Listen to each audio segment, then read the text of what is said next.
ऐसे पॉइंट करने लगी कि ना हम खड़े थे, मैं थी, मेरी एक और इंटर्न थी और डॉक्टर खड़े थे, तो वो हमारी तरफ पीछे पॉइंट करके कि मैं, वो अब मेरे पीछे है, वो आपके पीछे खड़ी है, बिल्कुल काले कपड़ों में है, वो मेरे को घूर रही है, वो मेरे को मारने आ रही है। और मतलब अब मेरे को लोग कहते हैं कि यार तुझे डर नहीं लगा कि मतलब वो तुझे ही पीछे पॉइंट, उसको था ना लड़की को, उसको आवाज़ें सुनाई देती थी और वो लड़की दिख रही है, अटैक करने आ रही है। उसका उस टाइम पे हॉस्पिटल में इतना ज़्यादा हो गया कि वो एक टेबल के नीचे जाके छुप गई कि वो मेरे को अटैक करने आ रही है, मारने आ रही है, मारने आ रही है, और वो भाग। तब उन्होंने उसके सर में लिटरली उसमें होल कर दिया कि भाई अब यहाँ से ना इससे भूत निकल जाएगा। ਸਵਾਗਤ ਹੈ ਜੀ ਤੁਹਾਡਾ ਸਾਰਿਆਂ ਦਾ ਪੋਡਕਾਸਟ ਵਿਦ ਰਮਨ ਦੇ ਵਿੱਚ। ਅਤੇ ਅੱਜ ਸਾਡੇ ਨਾਲ ਮੈਮ ਨੇ ਗਜ਼ਲ ਮੈਮ, ਅਤੇ ਮੈਮ ਹੈਗੇ ਨੇ ਸਾਈਕੋਲੋਜਿਸਟ। ਮੇਨ ਇੰਟਰਸਟਿੰਗ ਗੱਲ ਕੀ ਆ, ਮੈਮ ਕੋਲ ਇੱਕ ਕਲਾਇੰਟ ਪੇਸ਼ੈਂਟ ਆਏ ਸੀਗੇ। ਪੇਸ਼ੈਂਟ ਦਾ ਸਟੋਰੀ ਕੀ ਆ, ਪੇਸ਼ੈਂਟ ਨੂੰ ਭੂਤ ਦਿਖਦੇ ਸੀਗੇ, ਉਹਨਾਂ ਨਾਲ ਹੈ ਨਾ ਮਿਸਹੈਪਨਿੰਗ ਹੋਈ ਸੀਗੀ, ਅਤੇ ਉਹ ਇੱਕ ਕੇਸ ਮੈਮ ਨੇ ਕਿਵੇਂ ਸੋਲਵ ਕੀਤਾ ਉਹਦੇ ਬਾਰੇ ਆਪਾਂ ਸਾਰਾ ਡਿਸਕਸ ਕਰਾਂਗੇ।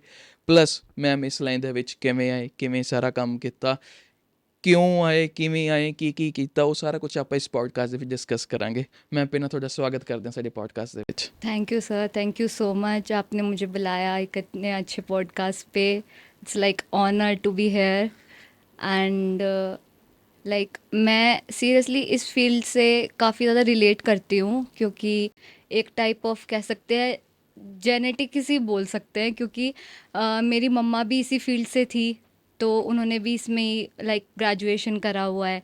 सो तो वहाँ से मेरा काफ़ी ज़्यादा इंटरेस्ट बिल्ट हुआ साइकोलॉजी में। एंड मेरे को लोगों को हील करने में ना एक मज़ा आने लग गया कि हाँ, क्योंकि मेरे फ्रेंड्स थे बहुत सारे, तो वो मेरे पास हमेशा प्रॉब्लम्स लेके आते थे कि गज़ल हमें बताओ कि क्या यार हम क्या करें, ये हो रहा है, वो चल रहा है। तो मुझे लगा यार हाँ, शायद मेरे अंदर वो स्किल है कि मैं लोगों के साथ ऐसे बात कर सकती हूँ या डील कर सकती हूँ कि उन्हें अच्छा लगता है अपनी प्रॉब्लम शेयर करके, एंड मैं उनको एक कन्वीनियंट आंसर्स करती हूँ।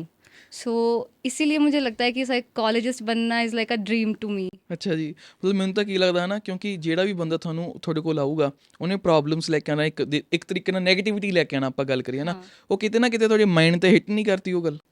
करती है बट इतनी ज़्यादा नहीं करती। मेरा मेन पर्पज़ है कि लोग ठीक हो, अच्छा फील करे, वो अपने मन की आके निकाल के जाते हैं, मैं उनको सुनती हूँ, उनको एनालाइज करती हूँ, उनको बता देती हूँ। ਪਰਸਨਲ ਲਾਈਫ ਨਹੀਂ ਇਫੈਕਟ ਹੁੰਦੀ ਕਿਤੇ ਨਾ ਕਿਤੇ। नहीं, ये प्रोफेशन हो गया ना अच्छा हमारा। जी। अब वही वही चीज़ है, बंदा जाता है आर्मी में, जंग पे जाता है, लड़के आ जाता है, घर में नहीं लड़ता ना। तो वैसा ही है, अब हमारा काम है, जाते हैं हम, बात करते हैं, सुनते हैं लोगों से, ठीक है, आते हैं। सो थोड़ा बहुत करता है बट वो मैनेज हो जाता है। ਨਹੀਂ ਮਤਲਬ ਬਿਲਕੁਲ ਸਹੀ ਗੱਲ ਹੈ ਨਾ। ਮੈਮ ਦੇ ਆਪਾਂ ਜਦੋਂ ਦੇਖਦੇ ਹਾਂ ਨਾ, ਸੇਮ ਕੇਸ ਹੀ ਆ, ਪਹਿਲਾਂ ਵੀ ਆਪਾਂ ਇੱਕ ਪੋਡਕਾਸਟ ਕੀਤਾ ਸੀਗਾ ਸਰ ਦਾ, ਅਤੇ ਉਵੇਂ ਹੀ ਇੱਕ ਸਮਾਈਲ ਦੇ ਵਿੱਚ ਨਾ ਇੱਕ ਅਟਰੈਕਸ਼ਨ ਹੈਗੀ ਆ, ਅਤੇ ਬੰਦਾ ਆਰਾਮ ਨਾਲ ਗੱਲ ਕਰ ਸਕਦਾ ਵਾ, ਕਿਉਂਕਿ ਨਾ ਅਗਲਾ ਬੰਦਾ ਜੇ ਇੱਕ ਵਧੀਆ ਦਿਖਦਾ ਹੋਇਆ, ਜਿਵੇਂ ਹੁਣ ਮੈਂ ਨੈਗੇਟਿਵ ਹਾਂ ਅਤੇ ਅੱਗੇ ਬੰਦਾ ਪੋਜ਼ੀਟਿਵ ਹੋਊਗਾ, ਤਾਂ ਹੀ ਮੈਂ ਉਹਨੂੰ ਸਾਰੀਆਂ ਗੱਲਾਂ ਦੱਸਣ ਜੋਗਾ ਹੈਗਾ ਵਾ, ਅਤੇ ਆਪਣੀਆਂ ਸ਼ੇਅਰ ਕਰਨ ਜੋਗਾ, ਅਤੇ ਪੋਜ਼ੀਟਿਵ ਬੰਦਾ ਮੇਰਾ ਹੱਲ ਕਰਨ ਜੋਗਾ ਵਾ। ਅਤੇ ਉਹ ਕਿਤੇ ਨਾ ਕਿਤੇ ਮੈਨੂੰ ਤੁਹਾਡੇ ਦੇ ਵਿੱਚ ਨਾ ਉਹ ਚੀਜ਼ ਦਿਖਦੀ ਪਈ ਆ, ਰਾਈਟ, ਕਿ ਬੰਦਾ ਆਰਾਮ ਨਾਲ ਤੁਹਾਡੇ ਕੋਲ ਆ ਕੇ ਗੱਲ ਕਰ ਸਕਦਾ। ਆਪਾਂ ਗੱਲ ਕਰੀਏ ਨਾ, ਹੁਣ ਸਟਾਰਟ ਕਰਦੇ ਹਾਂ ਜਿਹੜੀ ਉਹ ਕਹਾਣੀ ਆ, ਤੁਸੀਂ ਆਪਾਂ ਡਿਸਕਸ ਕਰ ਰਹੇ ਸੀਗੇ ਕਿ ਤੁਹਾਡੇ ਇੱਕ ਪੇਸ਼ੈਂਟ ਨੂੰ ਹੈ ਨਾ ਭੂਤ ਦਿਖਦੇ ਸੀਗੇ, ਕਿ ਉਹ ਪ੍ਰੋਪਰ ਸਟੋਰੀ ਸੀਗੀ, ਕੀ ਸਾਰਾ ਸਿਸਟਮ ਹੈ। ਮੈਂ ਚਾਹੁੰਦਾ ਤੁਸੀਂ ਇੱਕ ਵਾਰੀ ਆਡੀਅנס ਨਾਲ ਸਾਰੀ ਗੱਲ ਦੱਸ ਦਿਓ, ਸਟੋਰੀ।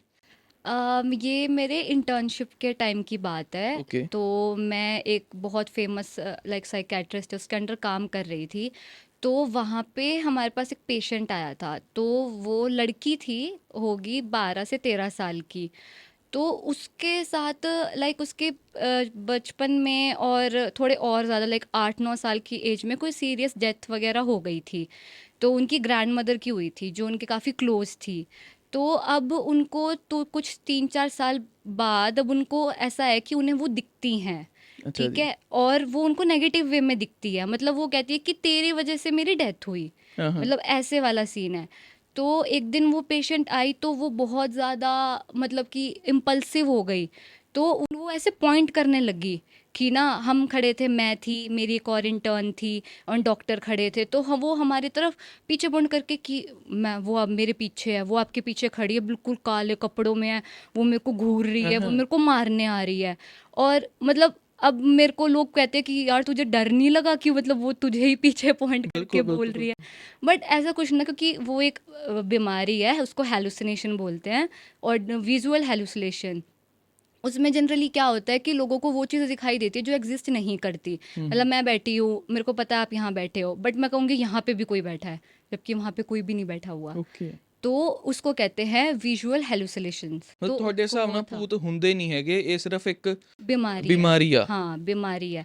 हमारे ब्रेन्स में कुछ केमिकल्स का मिसकम्युनिकेशन हो जाता है, जिनकी वजह से जो चीज़ें नहीं होती हमें वो भी दिखाई देने लगती है। ਪਰ ਕਈਆਂ ਦੇ ਕੇਸ 'ਚ ਹੁੰਦਾ, ਉਹ ਕਹਿੰਦੇ ਅਸੀਂ ਸੁੱਤੇ ਪਏ ਹਾਂ, ਸਾਡੀ ਕੋਈ ਲੱਤ ਖਿੱਚਦਾ ਪਿਆ ਵਾ, ਜਾਂ ਅਸੀਂ ਗੱਲ 'ਚ ਕੋਈ ਚੈਨ ਪਈ ਆ, ਕੋਈ ਚੈਨ ਖਿੱਚਦਾ ਪਿਆ ਵਾ, ਜਾਂ ਇਦਾਂ ਦੀ हाँ, ਕੋਈ ਫੀਲਿੰਗ ਆਉਂਦੀ ਆ, ਫਿਰ ਉਹ ਕੀ वो ਕੇਸ ਹੁੰਦਾ? वो भी होता है, वो टेक्टाइल हेलुसिनेशन होता है। उसमें ना फीलिंग होती है, टच की फीलिंग, कि कोई छू के चला गया, किसी ने टांग खींच लिया, जैसे आपने बताया।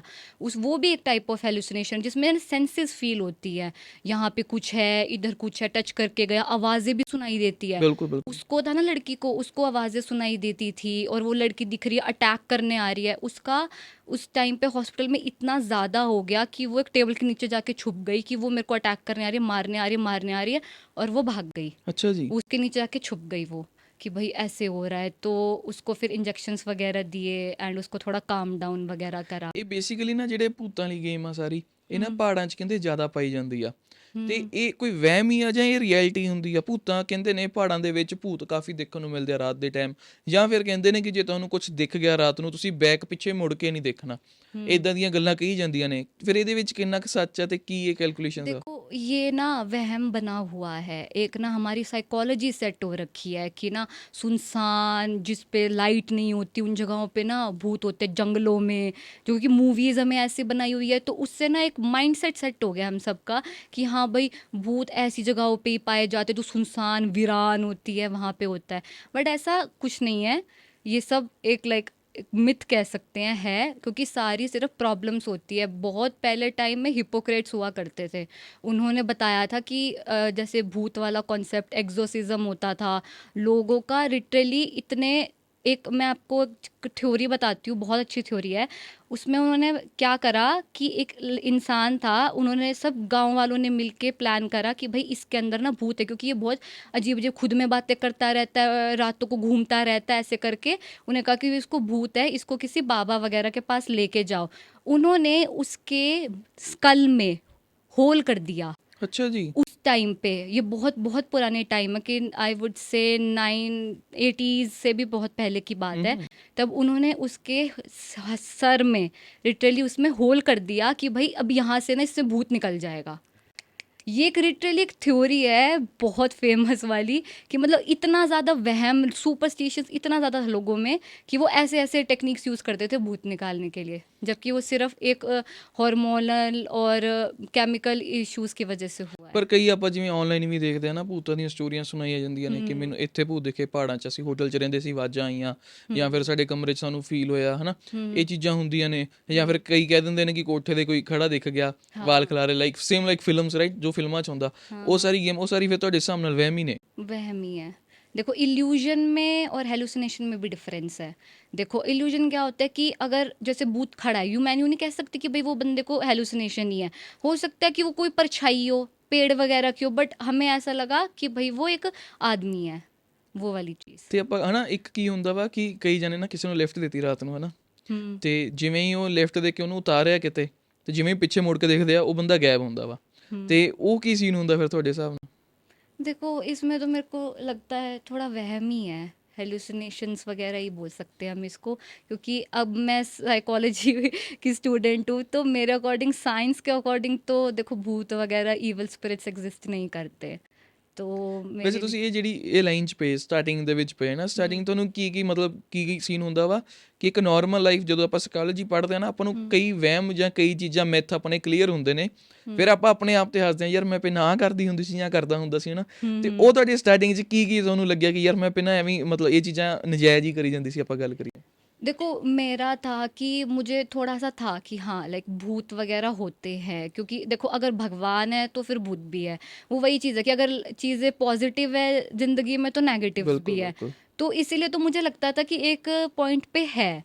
बट लोग, अब जब मैंने पेशेंट्स वगैरह देखे, अब मैंने उनसे बात करी, जब मुझे सिम्टम्स पता चले, जब मैंने इसके बारे में स्टडी करा, तो अब मुझे लगता है कि ऐसा कुछ नहीं है, बस ये मिथ था, वहम था। ये बचपन से हमारे इंडियन कल्चर में इतना ज़्यादा बताया गया, भूत प्रेत की कहानियाँ सुन के बड़े हुए हैं सारे, तो वो चीज़ें हमारे दिमाग में बस बैठी हुई है। वैसे तो मेरे अकॉर्डिंग तो नहीं होते, ਅੱਛਾ ਜੀ। मुझे लगता है। ਤੇ ਆਪਾਂ ਗੱਲ ਕਰੀਏ ਨਾ, ਸਟਾਰਟਿੰਗ ਦੇ ਵਿੱਚ ਤੁਹਾਡੇ ਕੋਲ ਪਹਿਲਾ ਪੇਸ਼ੈਂਟ ਜਿਹੜਾ ਆਇਆ ਸੀਗਾ हम्म ਸਾਈਕੋਲੋਜੀ ਦਾ, हम्म ਤੇ ਉਹਨੂੰ ਤੁਹਾਨੂੰ ਯਾਦ ਤਾਂ ਹੋਣਾ, ਕਿਉਂਕਿ ਪਹਿਲਾ ਕੰਮ ਕੋਈ ਵੀ ਬੰਦੇ ਨੇ ਕੀਤਾ ਹੋਵੇ ਬੰਦੇ ਨੂੰ ਯਾਦ ਹੁੰਦਾ ਨਾ। हाँ ਉਹ ਕੀ ਤੁਹਾਡਾ ਪੇਸ਼ੈਂਟ ਕੀ ਪ੍ਰੋਬਲਮ ਲੈ ਕੇ ਆਇਆ ਸੀਗਾ ਤੇ ਉਹਨੂੰ ਕਿਵੇਂ ਤੁਸੀਂ ਟੈਕਲ ਕੀਤਾ ਤੇ ਕੀ ਉਹਦਾ ਹੱਲ ਕੀਤਾ? मेरे पास जो मैंने पहला पेशेंट देखा था वो मैंने देखा था डिप्रेशन का। ਅੱਛਾ जी। तो उनका क्या था, जो उनकी बेटी थी वो उनसे काफ़ी दूर रहती थी। तो मतलब उनकी मतलब कि शादी हो गई थी एंड वो उनसे दूर रहती थी, तो उनको वो इतना ज़्यादा मतलब कि एक सदमा लग गया कि वो उससे कोप अप ही नहीं कर पाए। शादी उन्होंने करवाई अपने देख के, पूरे अच्छे से लड़का देख के, ठीक है, खुश भी बहुत ज़्यादा थे, बट उनके जाने के बाद से वो एक भी दिन खुश नहीं रहे। अच्छा जी। और कोई रीज़न भी नहीं है, उनकी बेटी बहुत खुश है, बस उनको ऐसा था कि एक अटैचमेंट था उनके उनके साथ उनका, कि वो उससे कोप अप ही नहीं कर पाए। हम्म। जबकि ये बहुत नॉर्मल चीज़ है, हर किसी की शादी होती है, बट उनके लिए वो इतनी बड़ी चीज़ थी कि उनसे वो अटैचमेंट, सेपरेशन सिंड्रोम बोलते हैं इसे। ਕਾਰਨ तो ਕੀ ਹੁੰਦੇ ਇਹਦੇ ਆਪਾਂ ਗੱਲ करिए? अटैचमेंट हो जाता है इंसान को ना, इतना ज़्यादा वो रियलिटी फेस नहीं कर पाता। उसको लगता है बस हाँ ये मेरे पास बंदा था और मुझे मुझे अभी यहीं पर ही चाहिए।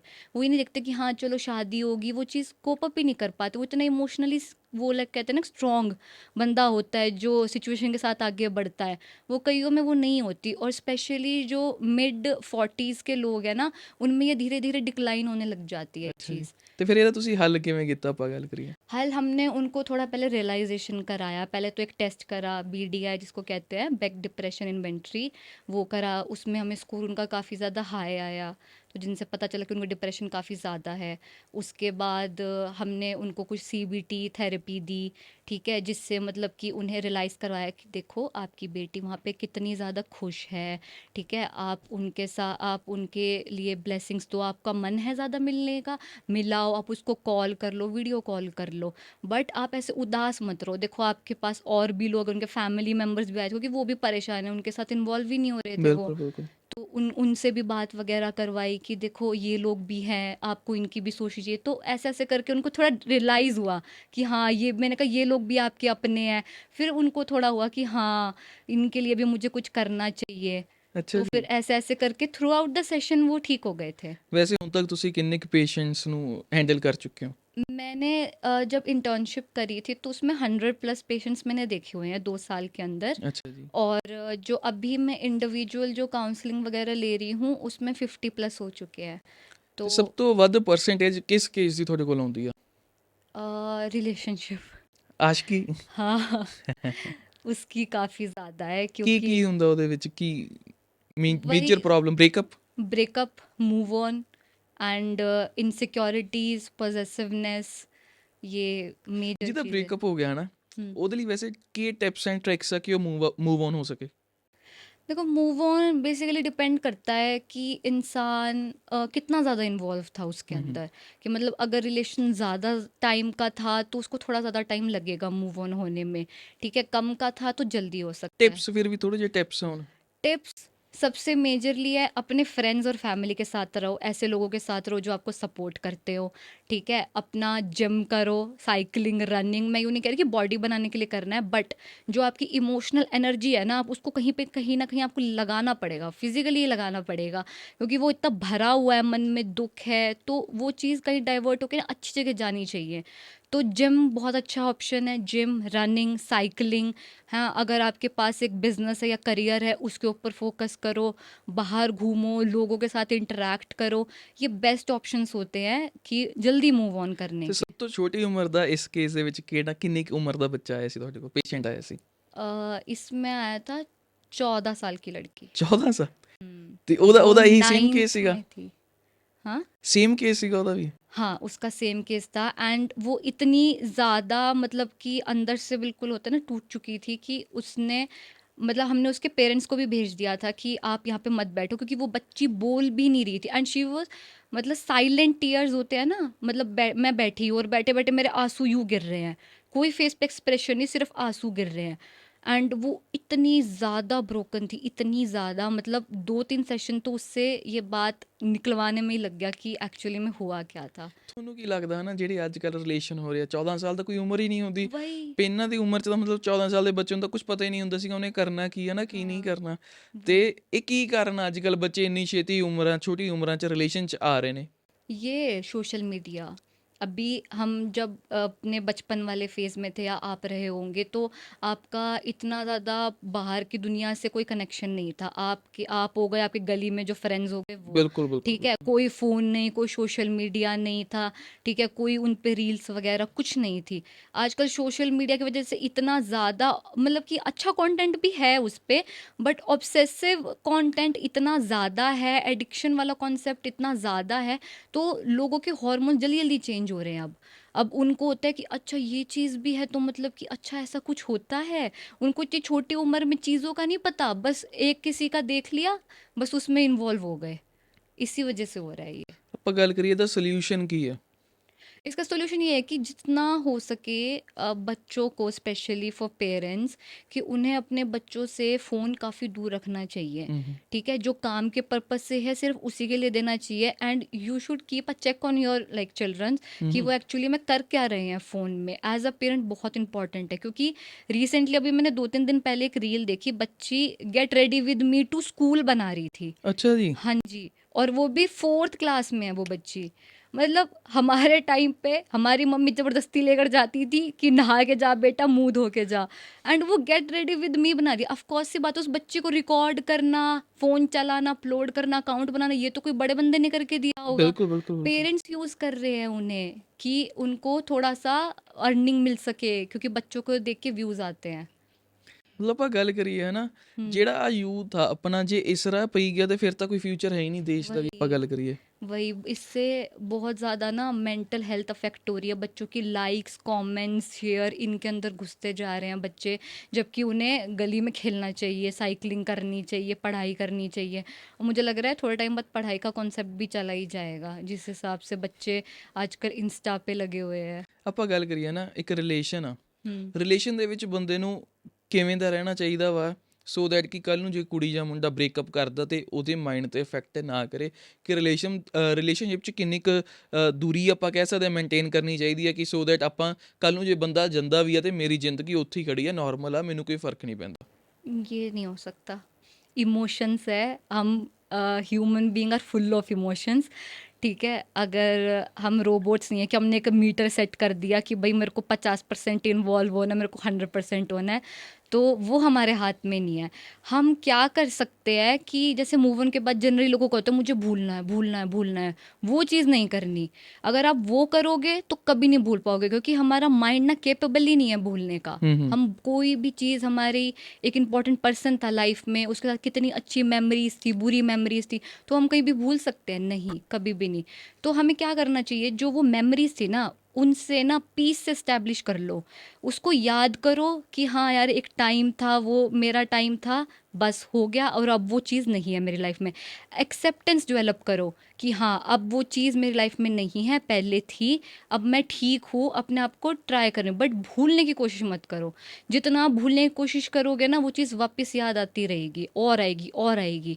तो इसका बेस्ट तरीका है, पीस एस्टैब्लिश करो और एक्सेप्टेंस डेवलप करो अपने अंदर, ताकि आपको थोड़ा लाइक शांति मिले और आप थोड़ा मूव ऑन कर सको।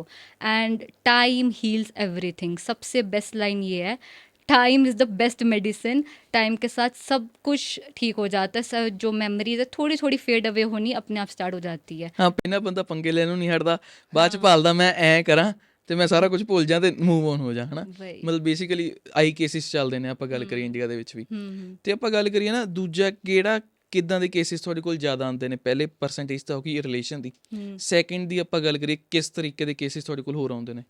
ओवर थिंकिंग की, नेगेटिव थॉट्स वाली। ਇਹਦਾ ਕੀ ਕਾਰਨ ਹੋ सकदा? क्योंकि लोग खुशी नहीं है अपने लाइफ में ना, सेटिस्फाइड ही नहीं है। अगर किसी के पास साइकिल है, उसको स्कूटी चाहिए, स्कूटी वालों को बाइक चाहिए, बाइक को कार चाहिए, कार है तो एक और कार चाहिए। ऐसी अगर हम स्टूडेंट्स की बात करें तो 80% आ गए तो 90 चाहिए, 50 वाला रो रहा है कि उनके 80 आ गए। ਪਰ ਇਹ ਚੀਜ਼ਾਂ तो ਹੁਣ ਹੀ ਕਿਉਂ ਹੁੰਦੀਆਂ ਪਈਆਂ, ਪਹਿਲਾਂ ਕਿਉਂ ਨਹੀਂ ਹੁੰਦੀਆਂ ਸੀ? क्या? ਮਤਲਬ ਇਹ ਚੀਜ਼ਾਂ ਜਿਹੜੀਆਂ ਨੇ, ਕਿ ਇੱਕ ਦੂਜੇ ਨੂੰ ਦੇਖ ਕੇ ਮੈਂ ਵੀ ਅਪ ਕਰਾਂ, हाँ। ਪਹਿਲਾਂ ਤਾਂ ਲੋਕਾਂ 'ਚ ਇੰਨਾ ਹੁੰਦਾ ਨਹੀਂ ਸੀਗਾ, ਪਹਿਲਾਂ ਲੋਕੀ ਦੂਜੇ ਦੀ ਖੁਸ਼ੀ ਦੇ ਵਿੱਚ ਖੁਸ਼ ਹੁੰਦੇ खुश ਸੀ, होते थे। ਹੁਣ नहीं ਹੁੰਦੇ। ਤਾਂ ਕੀ ਕਾਰਨ ਆ ਤੁਹਾਡੇ ਹਿਸਾਬ ਨਾਲ? अब कंपैरिजन आ गया है, अब लोगों में ना थोड़ी सी, मैं बोलूँ, देखो हार्श लगेगी लोगों को बातें ये, बट ह्यूमैनिटी ख़त्म होती जा रही है। अब लोग, पहले इतने हेल्पिंग नेचर के लोग होते थे कि वो अब हर एक को अपना परिवार समझते थे, जो आसपास भी रहते थे, बट अब वो चीज़ नहीं रही। अब वो बिल्कुल ख़त्म हो गई। अब लोगों को कंपैरिजन आ गया कि बस मुझे बेस्ट रहना है, मुझे बस टॉप पे रहना है, बाकी मुझे किसी का नुकसान करना पड़े, कुछ भी करना पड़े। वो सेल्फिश नेचर है ना, वो काफ़ी ज़्यादा आ गया है अब। ਹੁਣ ਆਪਾਂ ਗੱਲ ਕਰੀਏ ਨਾ, ਇੱਕ ਮੈਰਿਜ ਲਾਈਫ ਹੁੰਦੀ ਆ, ਬੰਦੇ ਉਹ ਤੋਂ ਵੀ ਕਾਫੀ ਦੁਖੀ ਨੇ। ਕੀ ਹੁੰਦਾ ਅੱਜ ਕੱਲ੍ਹ, ਕਈਆਂ ਦੇ ਤਾਂ ਵਿਆਹ ਬਹੁਤ ਛੇਤੀ ਹੋ ਜਾਂਦੇ ਨੇ, ਹੈ ਨਾ, ਛੋਟੀ ਉਮਰੇ ਕਰਦੇ ਵਿਆਹ ਦਿੰਦੇ ਨੇ, ਬੱਚੇ ਨੂੰ ਐਕਸਪੀਰੀਅੰਸ ਨਹੀਂ ਹੁੰਦਾ, ਦੁਨੀਆਦਾਰੀ ਨਹੀਂ ਦੇਖੀ ਹੁੰਦੀ, ਵਿਆਹ ਦਿੰਦੇ ਨੇ, ਅੱਗੋਂ ਦੀ ਲਾ ਲਓ ਤੇਜ਼ ਆ ਗਈ, ਜਾਂ ਫਿਰ ਲਾ ਲਓ ਕਿ ਉਹਨੂੰ ਹੈਂਡਲ ਕਰਨਾ ਨਹੀਂ ਆਇਆ, ਕਿਵੇਂ ਹੈਂਡਲ ਕਰਨਾ ਘਰ ਪਰਿਵਾਰ, ਹੈ ਨਾ, ਬੱਚੇ ਨੂੰ। ਅਤੇ ਫਿਰ ਕੀ ਹੁੰਦਾ, ਫਾਈਟਸ ਹੁੰਦੀਆਂ ਨੇ, ਰਿਲੇਸ਼ਨ ਦੇ ਵਿੱਚ ਇਫੈਕਟ ਹੁੰਦਾ। ਹੁਣ ਬੰਦਾ ਮੈਂਟਲੀ ਅਪਸੈਟ ਹੋ ਜਾਂਦਾ, ਉਹਦਾ ਕਾਰਨ ਕੀ ਆ, ਜਦੋਂ ਘਰ ਵੜਨਾ ਹੋਣਾ ਹੀ ਕਲੇਸ਼ ਆ, ਫਿਰ ਬੰਦੇ ਨੇ ਓਬਵੀਅਸ ਆ ਮੈਂਟਲੀ ਤਾਂ ਡਿਸਟਰਬ ਹੋਣਾ ਹੀ ਹੋਣਾ, ਹੈ ਨਾ। ਅਤੇ ਉਹ ਕੀ ਕਾਰਨ ਹੋ ਸਕਦੇ ਇਹ ਚੀਜ਼ਾਂ ਦੇ, ਕਿਵੇਂ ਇਹਨਾਂ ਨੂੰ ਸਮਝਿਆ ਜਾ ਸਕਦਾ, ਜਾਂ ਦੋ ਜਾਣਿਆਂ ਨੂੰ ਕਿਵੇਂ ਇੱਕ ਰਾਹ 'ਤੇ ਦੁਬਾਰਾ ਸਹੀ ਰਾਹ 'ਤੇ ਪਾਇਆ जा सकता? देखो एक रिलेशनशिप में सबसे बेस्ट चीज़ होती है कम्युनिकेशन। ठीक है, आप जितना खुल के बात करोगे, जितना अपने आप को एक्सप्रेस करोगे अपने पार्टनर से ना, आपका रिलेशन उतना ही अच्छा होगा। अब क्या होता है, नई नई शादी होती है, कईयों की अरेंज होती है, कईयों की लव होती है। अरेंज वालों का क्या होता है, वो एक दूसरे को जानते नहीं होते, फिर फैमिली का प्रेशर आ जाता है उनके ऊपर, तो उनमें ना बात नहीं हो पाती जिनसे वो कनेक्ट होते हैं। उन चीज़ों की वजह से अब होता है कि यार पता नहीं उसको कैसा लगेगा, मैं ये बात बोलूँ कि नहीं बोलूँ, उसके चक्कर में वो अंदर ही अंदर रह जाती है। अब क्या है, अंदर चीज़ रहेगी तो वो पहाड़ बनता जाएगा, तो बिल्कुल बिल्कुल। एक ना एक दिन तो वो फटेगा ही। ठीक है, वो ऑल वाली कैन। चीज़, वही वाली चीज़ आ जाती है इसके अंदर कि बात करने से चीज़ें सॉल्व हो जाती है, बट वो कर नहीं पाते हेजिटेशन की वजह से, या फिर वो कनेक्शन नहीं होता उसकी वजह से। ਆਪਾਂ ਅਰੇਂਜ ਦੀ ਆ ਗੱਲ ਕਰਦੇ ਨਾ, ਲਵ ਦੇ ਵਿੱਚ ਵੀ ਤਾਂ ਕਹਿੰਦੇ ਪਰਸੈਂਟੇਜ ਜ਼ਿਆਦਾ ਵਾ ਡਿਵੋਰਸ ਦੀ, ਆਪਾਂ ਜੇ हम्म। ਕੈਲਕੂਲੇਸ਼ਨਸ ਕਰੀਏ, ਹੈ ਨਾ। ਅਤੇ ਫਿਰ ਉਹਦਾ ਕੀ ਕਾਰਨ ਹੋ ਸਕਦਾ? लव वाले का, लव में तो देखो, ज़्यादातर अगर ह्यूमन टेंडेंसी की बात करें तो इंसान ना एक लेवल के बाद जाके ना बोर हो जाता है। ठीक है, उनको होता है कि अब उन्हें थोड़ा सा समथिंग न्यू। लाइफ में एक्साइटमेंट चाहिए, अलग चीज़ें चाहिए। और इस पे दोनों के लिए, मेल फीमेल दोनों के लिए, एक मोमेंट के बाद उनको होता है, और सबसे बड़ी चीज़ फॉर ग्रांटेड वाली। देखो, अभी गर्लफ्रेंड थी जब तक पूरे एफर्ट डाल ले, बॉयफ्रेंड था पूरे एफर्ट डाल ले कि चलो भाई डेट पे जाना है, ये करना है। बट जैसे ही शादी हुई, पता है अब तो उसने कहीं जाना ही नहीं, अब क्या एफर्ट डालूँ ना डालूँ, कहीं घुमाने लेके जाऊँ, कॉल करूँ ना करूँ, तो वो चीज़ चुभती है कि भाई यार पहले तो करता था, अब क्यों नहीं करता, तो वो चीज़ आती है। उसकी वजह से divorce rate, if you are saying कि लव मैरिजेस में ज़्यादा है, तो इसकी वजह से फॉर ग्रांटेड ले लेते हैं लोग एक दूसरे को ना, वो एफर्ट्स डालने छोड़ देते जो वो पहले डालते थे। ਹੋਰ ਆਪਾਂ ਕੇਸਿਸ ਦੀ ਗੱਲ ਕਰੀਏ ਜਿਹੜੇ हम्म। ਅੰਡਰਰੇਟਡ ਨੇ, हम्म। ਜਿਨ੍ਹਾਂ 'ਤੇ ਲੋਕੀ ਬਿਲਕੁਲ ਧਿਆਨ ਨਹੀਂ ਦਿੰਦੇ ਹੈਗੇ, ਕਿਵੇਂ ਦੇ ਕੇਸਿਸ ਤੁਹਾਡੇ ਕੋਲ ਆਉਂਦੇ ਨੇ? ਜਾਂ ਆਪਾਂ ਮੈਂਟਲ ਹੈਲਥ ਦੀ ਗੱਲ ਕਰ ਲਈਏ, हम्म। ਕਿਉਂਕਿ ਮੈਂਟਲ ਹੈਲਥ ਇੱਦਾਂ ਦੀ ਚੀਜ਼ ਆ, ਲੋਕੀ ਇਹਨਾਂ ਦੇ ਵੱਲ ਬਿਲਕੁਲ ਧਿਆਨ ਨਹੀਂ ਦਿੰਦੇ, ਅਤੇ हाँ। ਸਭ ਤੋਂ ਜ਼ਰੂਰੀ ਧਿਆਨ ਦੇਣ ਵਾਲੀ ਚੀਜ਼ ਇਹੀ ਆ, ਹੈ ਨਾ। हाँ। ਅਤੇ ਇਹਦੇ ਵਿੱਚ ਤੁਹਾਡੇ ਕੋਲ ਕੇਸਿਸ ਆਉਂਦੇ ਨੇ, ਜਾਂ ਤੁਸੀਂ ਕੋਈ ਇੱਕ ਵਰਸਟ ਜਿਹਾ ਕੇਸ ਦੱਸੋ ਤੁਹਾਡੇ ਕੋਲ ਆਇਆ ਹੋਵੇ, ਜਿਹਨੂੰ ਤੁਸੀਂ ਇੱਕ ਕਲੀਅਰ ਕੀਤਾ ਹੋਵੇ, ਕਿਵੇਂ ਕਲੀਅਰ ਕੀਤਾ ਸੀਗਾ, ਕਿਵੇਂ ਕੇਸ ਆਇਆ ਸੀ? ਮੈਂ ਚਾਹੁੰਦਾ ਇੱਕ ਉਹ ਵੀ ਦੱਸ ਦਿਓ ਆਡੀਅנס ਨੂੰ। देखो, सबसे जो एक केस आया था उसमें ये था कि मैंने उन, वो एक टीचर थे और उनका एक बेटा था। ठीक है, तो उनके साथ क्या था कि वो अपने बेटे को ज़बरदस्ती इंजीनियर बनाना चाह रहे हैं। ठीक है, जबकि उसके बेटे के स्कोर्स बहुत ज़्यादा लो है, उसको करना भी नहीं है, बट वो कह रहे हैं कि मैं इसको इतना समझाता हूँ, ये पढ़ता नहीं है, पढ़ता नहीं है। एंड वो जो उसका बच्चा है वो इतना ज़्यादा डिप्रेस्ड है अभी, मतलब वो, उससे मैं बात करने की कोशिश करी बट वो कुछ जवाब ही नहीं दे रहा था, वो बोल ही नहीं पा रहा था, क्योंकि उसके पेरेंट्स एक तो साथ में खड़े हैं। मैंने उनको बोला भी कि सर कि आप इसको थोड़ा सा स्पेस दे दो, कहते नहीं हमारे सामने कर लेगा, हमारे सामने बोलेगा। मतलब उनको तो ये चीज़ थी भी नहीं, उनको पता भी नहीं था कि मेंटल हेल्थ भी कुछ होती है, कि तो कुछ नहीं होता, ये तो बहाने कर रहा है, इसको बस पढ़ना नहीं है इसीलिए कर रहा है। जबकि उसके अंदर से मन ही नहीं हो रहा, इच्छा ही नहीं है उसकी इंजीनियर बनने की। But Indian parents are like forcing forcing forcing, नहीं हमने तो बनाना है, हमें तो करना है। उसकी वजह से उसको अब किडनी स्टोन हो गया है अच्छा जी। बच्चे को, और वो सिर्फ और सिर्फ 11th या 12th क्लास में है। उसको किडनी स्टोन हो गया एंड उसको ब्रूसेस आ जाते हैं हैंड्स पे। ठीक है, उसको भूख वगैरह कुछ नहीं है, एंड कुछ एक और भी 2-3 सिम्टम्स और है, मतलब जो जिसमें होता है बॉडी थोड़ी हैवी हैवी हो जाती है, वो वाली चीज़ें हो गई है। तब मैंने उनको बताया, मैं कहा मेंटल हेल्थ और फिजिकल हेल्थ दोनों बहुत इंपॉर्टेंट है, वो दोनों इंटरकनेक्टेड है, अलग अलग चीज़ें नहीं हैं। मैंने कहा अपने बच्चे को इतना स्ट्रेस दे रखा है, इतना प्रेशर डाल रखा है, उसकी वजह से देखो उसको कितनी मतलब फिजिकल इश्यूज आ गए हैं, मेंटल कंडीशन से आपको मेडिकल इश्यूज पे आना पड़ रहा है। अब उसकी किडनी स्टोन्स है या फिर और प्रॉब्लम्स है, उसको पिंपल्स हो गए हैं पूरे फेस के ऊपर, उसको हेयर लॉस भी हो रहा है at the age of like 15 और 16, हेयर लॉस। उसको लाइक बहुत कम हेयर्स हैं उसके, लाइक यू कैन, अगर आप उसको देखते ना तो आप बता देते कि अरे ये तो इतना जवान बच्चा है, इसको इतने कम बाल कैसे, जस्ट बिकॉज ऑफ दिस। कि वो चीज़ मैं बहुत अवेयर करना चाहती हूँ लोगों को कि मेंटल हेल्थ और फिजिकल हेल्थ है ना, वो इंटरलिंक्ड है, और वो साथ बाय साथ चलती है, हैंड ऑन हैंड जाती है वो दोनों चीज़ें। ਉਹਦਾ ਹੱਲ ਕਿਵੇਂ ਕੀਤਾ ਤੁਸੀਂ ਫਿਰ? हल उसके पेरेंट्स को समझाना है, बहुत बड़ी एक चीज़ थी, क्योंकि उसके पेरेंट्स बिल्कुल भी नहीं मान रहे, स्पेशली उसके पापा बिल्कुल नहीं मान रहे थे, वो था। तो मैंने उनको बोला, मैंने कहा देखो आप इंजीनियर बना दोगे, मैंने कहा बच्चा ही नहीं रहेगा तो क्या इंजीनियर बनाओगे उसको, मैं कहा इसकी हेल्थ ज़रूरी है नहीं है, मैं कहा चलो आप कहते हो मेंटल हेल्थ नहीं होती, मैं कहा फिजिकल पे तो देख लो।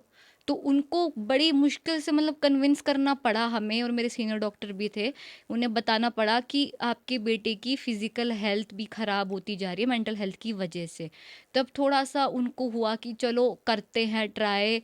उन्होंने आए वो 4-5 सेशन लिए, उसके बाद उनको था कि ठीक है, तब उनका बेटा थोड़ा थोड़ा बोलने भी लग गया था कि हाँ मैम मेरा तो ना कुकिंग में इंटरेस्ट है, मुझे शेफ़ बनना है।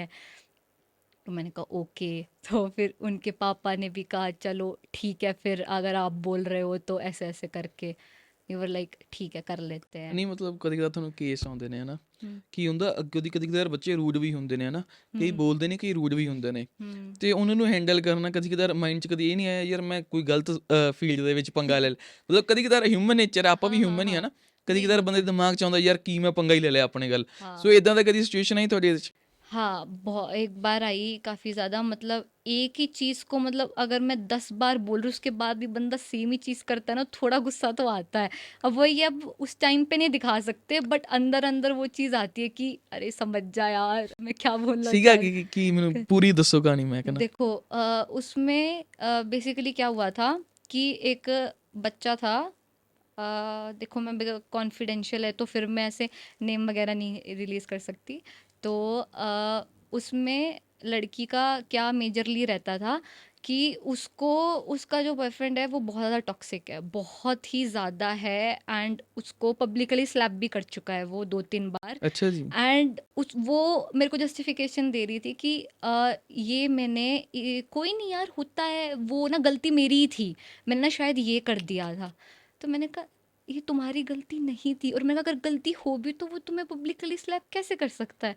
तो उसको बहुत कोशिश करी समझाने की, वो एक टॉक्सिक रिलेशनशिप है, रेड फ्लैग है, बट कोई असर नहीं पड़ा उसके ऊपर। उसमें बहुत ज़्यादा टाइम लगा उसको समझाने में, क्योंकि उसको था नहीं मैं इसको चेंज कर दूंगी, मेरा प्यार उसको ठीक कर देगा। मैं कहा पर्सनालिटी चेंज नहीं होगी, क्योंकि नहीं हो जाएगी, मतलब she was that much optimistic about it. तो उसमें बहुत मेहनत लगी, और उस केस में मुझे बहुत गुस्सा आया था, क्योंकि एज बीइंग अ फीमेल मुझे भी है कि भाई कैसे उसको थप्पड़ मारो, और वो सहन भी कर रही है, बिल्कुल बिल्कुल। ठीक है। तो वो ऐसे ऐसे जब केसेस आते हैं तो थोड़ा गुस्सा आता है ਇਹਦਾ कि ਕਾਰਨ ਕੀ ਹੁੰਦਾ ਹਨਾ, कई ਹੁਣ ਆਪਾਂ ਦੇਖਦੇ ਆ अदरवाइज। ऑब्सेशन, ऑब्सेशन, उसको ऑब्सेशन था बहुत ज़्यादा वाला। उसको, वो पागल थी उसके पीछे लिटरली, कि अगर वो कुछ भी बोल रहा है, वो कह रहा है कि भाई तेरे को अपने मम्मी पापा से बात नहीं करी, वो मम्मी पापा से बात नहीं करेगी। उसका ऐसे वाला हाल था, ठीक है, तेरे को स्कूल नहीं जाना, तुझे कॉलेज नहीं जाना, तेरे को इन दोस्तों से बात करनी, ओके ओके ओके, ऐसे वाला था। क्योंकि शी वॉज सो ऑब्सेस्ड, इतना हाईली ऑब्सेस्ड थी वो उस चीज़ से, उसको बस यही था। ਸੋ ਮੈਮ ਆਪਾਂ ਗੱਲ ਕਰੀਏ ਨਾ, ਅੱਜ ਕੱਲ੍ਹ हम्म। ਸੁਸਾਈਡ ਦੇ ਕੇਸਿਸ ਵੀ ਬਹੁਤ ਆ ਰਹੇ ਨੇ, ਚਾਹੇ हाँ। ਉਹ ਮਾਰਕਸ ਦੇ ਵਿੱਚ ਹੋਵੇ ਤੇ ਚਾਹੇ ਉਹ ਰਿਲੇਸ਼ਨਸ਼ਿਪ ਦੇ ਵਿੱਚ ਹੋਵੇ, ਹੈ ਨਾ। हम्म। ਕਿਉਂਕਿ ਸੁਸਾਈਡ ਇੱਕ ਬਹੁਤ ਵੱਡਾ ਸਟੈਪ ਆ ਜਿਹੜਾ ਬੱਚਾ ਲੈ ਲੈਂਦਾ, ਅਤੇ ਉਹ ਸਟੈਪ ਲੈਣਾ ਮਤਲਬ ਈਜ਼ੀ ਟਾਸਕ ਨਹੀਂ ਹੈਗਾ। ਪਤਾ ਨਹੀਂ ਕਿੰਨੇ ਦਿਨਾਂ ਤੋਂ ਉਹ ਪਲਾਨ ਕਰਦਾ ਹੋਊਗਾ, ਕਿਵੇਂ ਉਹਦੇ ਦਿਮਾਗ 'ਚ ਗੱਲਾਂ ਆਉਂਦੀਆਂ ਹੋਣਗੀਆਂ ਨਾ, ਸਾਰਾ ਕੀ हम्म। ਸਿਸਟਮ ਘੁੰਮਦਾ ਹੋਊਗਾ। ਕਿਉਂਕਿ ਸਾਡੇ ਵਰਗਾ ਜੇ ਸੋਚੇ ਵੀ ਨਾ, ਸੋਚ ਕੇ ਡਰ ਜਾਂਦਾ, ਨਾ ਭਰਾਵਾ ਮੈਂ ਪੰਗਾ ਨਹੀਂ ਲੈਣਾ। ਅਤੇ हम्म। ਜਿਹੜਾ ਕਰਦਾ ਹੋਊਗਾ ਉਹ ਕਿਸ ਲੈਵਲ ਤੱਕ ਦੁਖੀ ਹੋਊਗਾ, ਜਾਂ ਕਿਸ ਲੈਵਲ ਤੱਕ ਉਹਨੇ ਆਪਣੇ ਮਾਈਂਡ 'ਤੇ ਪ੍ਰੈਸ਼ਰ ਪਾਇਆ ਹੋਣਾ, ਹੈ ਨਾ। हम्म। ਉਹਦਾ ਕੀ ਕਾਰਨ ਆਪਾਂ ਕਹਿ ਸਕਦੇ ਹਾਂ, ਕੀ ਕਾਰਨ ਹੋ ਸਕਦਾ ਉਹਦਾ? देखो कोटा में आजकल बहुत सुसाइड हो रहे हैं, एंड उसका मेजर कारण है एकेडमिक स्ट्रेस, क्योंकि सारे बच्चे वहाँ पे नीट आईआईटी की तैयारियां करने के लिए आते हैं। तो एक तो जो अपना है ना सोशल कंपैरिजन बहुत ज़्यादा हो जाता है कि उसका लाइक इंडियन पेरेंट्स भी करते हैं कि भाई देखो उनका बेटा क्या कुछ कर रहा है, ये कर रहा है, तो ना बच्चे पे प्रेशर आ जाता है वो कि भाई हाँ मुझे भी कुछ करना पड़ेगा। और कभी कभार बच्चे का इंटरेस्ट भी नहीं होता उस फील्ड में जाने का, लेकिन ज़बरदस्ती मम्मी पापा डलवा देते हैं तो वो बच्चा चला जाता है। अभी रिसेंटली मैंने एक बच्ची का लेटर देखा था जिसमें अभी कोटा में सुसाइड अटेम्प्ट करा। उसने 10th क्लास में थी वो लड़की, एंड उसने लिखा होता कि sorry mumma papa, I can't do and I can't take it any more, ये करके। तो एक सुसाइड बहुत बड़ा स्टेप है, बहुत ज़्यादा बड़ा। मतलब हम अपने आप को एक छोटा सा खरोच तक नहीं मार सकते, बिल्कुल, और बिल्कुल। जान लेना बहुत बड़ी चीज़ होती है।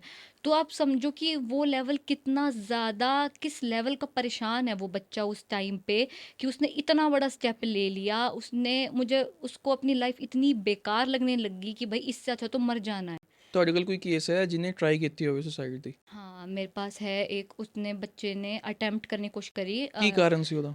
उसका यही पेरेंट्स का, पढ़ाई नहीं करनी, पढ़ाई का कुछ और करना था, बट प्रेशर इतना ज़्यादा डाला हुआ था मम्मी पापा ने कि नहीं करेगा तो यही करेगा। और इसकी वजह से क्या होता है ना, ना पेरेंट्स बच्चे को समझ पाते, ना बच्चा पेरेंट्स को समझ पाता। जो एक जनरेशन गैप है ना वो आजकल बहुत ज़्यादा है, जिसकी वजह से ना बच्चे के पास कोई है ही नहीं बात करने के लिए। वो जो इतना अपने अंदर अंदर रखता है, वो इमोशन रख रख के सप्रेस कर करके वो एकदम से ऐसे, ये रिजल्ट निकलता है उसका। ਮਤਲਬ ਤੁਹਾਨੂੰ ਇਹ ਨਹੀਂ ਲੱਗਦਾ ਜਿਹੜਾ ਬੰਦਾ ਚਾਰ ਅੱਖਰ ਵੱਧ ਪੜ੍ਹ ਲੈਂਦਾ, ਆਪਾਂ ਪੰਜਾਬੀ 'ਚ ਸਿੱਧੀ ਗੱਲ ਕਰੀਏ, ਉਹਨੂੰ ਹੁੰਦਾ ਕਿ ਮੈਂ 30-32 ਸਾਲਾਂ ਦਾ ਹੋ ਜਾ, ਮੈਂ ਉਦੋਂ ਵਿਆਹ ਕਰਾਉਂਗਾ ਜਦੋਂ ਮੈਂ ਸੈਟਲ ਹੋ ਗਿਆ, ਫਿਰ ਮੈਂ ਆਪਣੀ ਲਾਈਫ 'ਚ ਵਿਆਹ ਕਰਾਉਣਾ। ਹੁਣ ਚੱਕਰ ਕੀ ਆ, 30 ਸਾਲਾਂ ਦਾ ਬੰਦੇ ਨੇ ਵਿਆਹ ਕਰਾਇਆ, ਠੀਕ ਹੈ ਜੀ, 20 ਸਾਲਾਂ ਨੂੰ ਉਹਦਾ ਬੱਚਾ, ਉਹਨੇ ਬੱਚੇ ਨੇ ਹੋਣਾ 20 ਸਾਲਾਂ ਦਾ, ਮੁੰਡਾ ਹੋ ਗਿਆ 50 ਸਾਲਾਂ ਦਾ, ਹੋ ਗਿਆ ਬਜ਼ੁਰਗ, ਠੀਕ ਹੈ ਜੀ। ਉਹ ਕਿੱਥੋਂ ਜਨਰੇਸ਼ਨ ਗੈਪ ਕਲੀਅਰ ਹੋਣਾ, ਉਹਦਾ ਕਿਵੇਂ ਮੈਚ ਖਾਊਗਾ ਨਾ?